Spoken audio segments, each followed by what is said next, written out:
जेवायला मग? असं बोलल्यावर जेव्हा आपल्याकडे उत्तर असतं की आज इडली आहे, तर आज काय संध्याकाळी जेवण नको बनवायला मग, इडलीच्या बॅटरचेच डोसे वगैरे होतील असं म्हटलं जातं. तेव्हा त्या अख्ख्या दिवसाचा स्वयंपाक वाचलेला नसतो, तर त्यामागे असते अख्ख्या 3 दिवसांची कसरत. कळत नकळत शारीरिक मानसिक भरपूर गोष्टींमधून जावं लागतं, तेव्हा कुठे बनते ती इडली. आता तुम्ही शारीरिक मानसिक असं का म्हटलं असं म्हणाल, तर पहिले तर इडली बनवूयात का हा विचार जेव्हा डोक्यात येतो, तेव्हा तो त्याच दिवशी आलेला विचार अंमलात आणण्यासाठी दुसऱ्या दिवशीच्या सकाळपर्यंत ही गोष्ट लक्षात ठेवायची असते की उद्या सकाळीच आपल्याला तांदूळ आणि उडीद भिजत लावायचे आहेत. मग ती रात्र झाली, मग त्यानंतर आपण दुसऱ्या दिवशी सकाळी आठवणीने भिजत लावतो इडलीचे तांदूळ. मग ते 7-8 तास वगैरे भिजवतो आणि मग त्याच्यानंतर लक्षात ठेवावं लागते की अरे आपण भिजत टाकलं आहे, तर ते मिक्सरसुद्धा करावं लागणार आहे, बारीकसुद्धा वाटून ठेवावं लागणार आहे. तर मग ते आठवण ठेवायची. मग त्या दिवसभरामध्ये ते एक महत्त्वाचं काम पूर्ण होतं. मग दुसऱ्या दिवशी ते आंबवलेलं पीठ आपण इडलीसाठी वापरतो. मग त्यातही पुन्हा इडल्या वगैरे करणं, सांबार करणं, चटणी करणं असे बरेच खटाटोप आले. तर हा कार्यक्रम काही छोटा नाही आहे. तर अशाच प्रकारे मी काल रात्रीच डोक्यात ठेवलं होतं की परवा इडली करायला हवी आपण. ती गोष्ट लक्षात ठेवून मी आज सकाळी आठवणीने इडलीसाठी तांदूळ आणि उडीद डाळ भिजत ठेवली.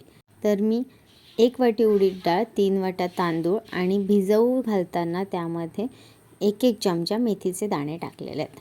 तर अशा प्रकारे इडलीचं पीठ बनवण्यासाठी डाळ आणि तांदूळ भिजत ठेवली. आता आजची मेन रेसिपी.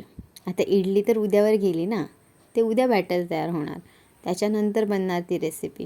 तर मग आजचं काय, तर आजच्या रेसिपीसाठी मी बनवते आहे ताजी ताजी मेथीची जुडी भेटली होती काल, साफ करून ठेवलेली होती, स्वच्छ धुवून घेतली आहे. ही रेसिपी आमच्या सर्वांसाठीच बनवते आहे, पण आदूसुद्धा खाणार आहे, त्याच्यामुळे त्यामध्ये मी तिखट वापरणार नाही आहे. तर मग मी अशा प्रकारे मेथी बारीक बारीक बारीक बारीक चिरून घेतलेली आहे. मेथीची भाजी आहे ना, ती थोडीशी कडवट लागल्यामुळे मुलं कधी कधी कंटाळा करतात. पण आदूच्या डोक्यात मी जे लहानपणापासून घातलं आहे ना की ह्या ग्रीन व्हेजिटेबल्स काय करतात, त्याचं शरीरात गेल्यावर काय होतं, किती त्या भारी असतात, तर ह्या स्टोरी ऐकून ऐकून तिला हे सगळं एवढं आवडायला लागलं आहे. आणि ही सर्व गोष्ट मला एवढी आवडते की मी सांगू नाही शकत. तर अख्खी जुडी होती, स्वच्छ धुवून घेतलेली आहे, बारीक चिरून घेतली. आणि आता ह्या चिरलेल्या मेथीमध्ये गव्हाचं पीठ, 1 चमचा ज्वारीचं पीठ, 1 चमचा नाचणीचं पीठ आणि 1 चमचा उडीद डाळीचं पीठ टाकलं आहे. हळद, जिरे टाकलं आहे, ओवा टाकला आहे. ओवा थोडा चोळून घेतला तर त्याचा वास छान येतो. त्यानंतर हिंग 1 चमचा टाकला आहे, छोटा चमचा आहे. आणि यामध्ये मी बारीक बारीक चिरून टाकणार आहे कांदा, 1 अख्खा कांदा टाकते आहे त्याच्यामध्ये मी. आणि बारीक बारीक चिरून पुन्हा कढीपत्त्याची काही पानं घेतली आहेत, खूप छान लागतात ती ह्याच्यामध्ये. आणि आता चवीनुसार मीठ. मी पिंक सॉल्ट वापरते जेवणामध्ये, तर नेहमीच पिंक सॉल्ट वापरत नाही, कधी कधी पिंक सॉल्ट वापरते, कधी व्हाईट सॉल्ट वापरते, कधी ब्लॅक सॉल्ट वापरते. आणि तिन्ही सॉल्ट त्याच्या जागेवर खूप महत्त्वाचे आहेत. आणि त्यामधले सगळे इन्ग्रेडियंट्स खूप महत्त्वाचे आहेत, जे आपल्याला न्यूट्रियंट्स असतात, एलिमेंट्स असतात, त्या सगळ्या गरजेच्या आहेत, ते मिळतात त्याच्यामधून. सो टप्प्याटप्प्याने थोडे थोडे सगळेच शरीरासाठी गरजेचे आहेत. आता ह्या थालीपीठांना बनवताना मी यामध्ये तिखट वापरलेलं नाही आहे, पण तिखट, त्यानंतर जेवढं तुम्हाला आवडत असेल तेवढा वरून लसूण कुटून टाकलात तर अतिशय अजून जास्त स्वाद वाढतो ह्या सगळ्या थालीपीठांचा. तर तुम्ही अजून टाकू शकता, कांदाही जास्त प्रमाणामध्ये टाकू शकता. अजून एखादी भाजी वाटली तुम्हाला त्याच्यामध्ये ॲड करावी, मुलं खात नाही आहेत आवडीने, ती याच्यामध्ये टाकू शकता. थालीपीठ म्हणजे काय, जे जे तुम्ही खात नाही ते सर्व ह्याच्यामध्ये टाका, मग ते ऑटोमॅटिक चवीप्रमाणे पोटात जातं. कारण ही जी पिठं असतात ना, ती एवढी छान मस्तपैकी कॉम्बिनेशन करतात ना त्या भाज्यांसोबत, तर एक कमाल भारी चव लागते. थालीपीठांना अशी मध्ये मध्ये होल पाडले ना, म्हणजे खूप जास्त इकडून तिकडून असे 1 2 3 किंवा मध्ये एक अगदी मध्ये सेंटरलासुद्धा एक छोटासा होल पाडला तरीसुद्धा ते आपल्याला भाजून घ्यायला सोपे जातात. मध्ये मध्ये तेल सोडायला कमी प्रमाणात ते सोपं जातं. पण मी आता इथे टाकलेलं नाही आहे, ते होल पाडलेलं नाही आहे. आणि ते ह्याच्यासाठी नाही पाडलेलं कारण की हे जे थालीपीठ तयार होणार आहे, तर या तयार थालीपीठांना मला असंच डब्यात भरता येणार नाही आहे, कारण की मॅडमची ऑर्डर आहे की आम्हाला थालीपीठ शेप्समध्ये बनवून दे. आता मी प्रत्येक शेपचा जर थालीपीठ बनवत बसले तर मला किती वेळ लागेल. त्यामुळे हा तयार थालीपीठ आहे ना, तर ह्या तयार थालीपीठांना मी वेगवेगळ्या शेप्समध्ये कट करून घेणार आहे. तर ह्या मेथीच्या थालीपीठांसोबत आदूला दही खूप आवडतं. ती खूप दहीप्रिय मुलगी आहे. तर तिला हे दही आणि ह्यामध्ये मी टाकणार आहे गूळ पावडर. तुम्ही बऱ्याच डब्यांमध्ये किंवा डब्यांच्या रेसिपीजमध्ये पाहिलं असेल, मी तिला गूळ आणि दही देते मिक्स करून. खूप आवडीने खाते ती, तिचं खूप फेवरेट आहे. आणि आता हे जे मेथीचे बनवलेले थालीपीठ आहे ते थंड झाल्यानंतर मी ह्याचे काय करणार आहे, कट्स करून घेणार आहे. हार्ट शेप, त्यानंतर काय सर्कल शेप, फ्लॉवर शेप, तिच्याकडे भरपूर शेप्स आहेत ते मी आणलेले तिच्यासाठी. तर ते अशा प्रकारे कट करून घेणार आहे. आता तसं ते मेथीचे थोडेसे देठं असतात, पानं असतात, त्यामुळे पटकन इझिली होत नाही.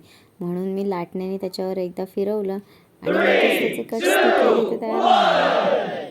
त्यामुळे अशा प्रकारे तिला टिफिनला हवे होते आवडीने. आता कसं आहे, त्यावेळेला ती प्ले ग्रुपला होती, त्यामुळे तिला हे मला द्यायलाही आवडत होतं. कळत नकळत काय व्हायचं, त्या स्टार्स, पीस, शेप्स तिला इझिली लक्षात राहायला लागले. आलाय टिफिन आजचा, बघूयात किती झाला आहे खाऊन. ती आज जेवली नव्हती फारशी, त्याच्यामुळे काय माहीत, कदाचित असं असू शकतं की टिफिन बऱ्यापैकी खाल्लेला असेल आणि टिफिन संपला आहे.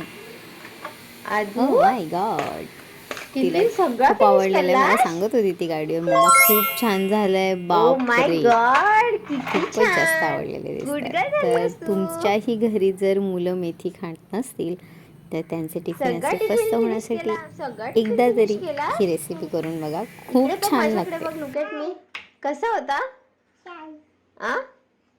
लुक एट मी, बघ ना पिल्लू, कशा होता? खूप आवडला तुला? तू मला बोलली नाहीस छान होता म्हणून. थँक्यू. अरे बाबा, तू थँक्यू नाही, मी थँक्यू बोलले ना. तुम्हाला काय बोलायचं?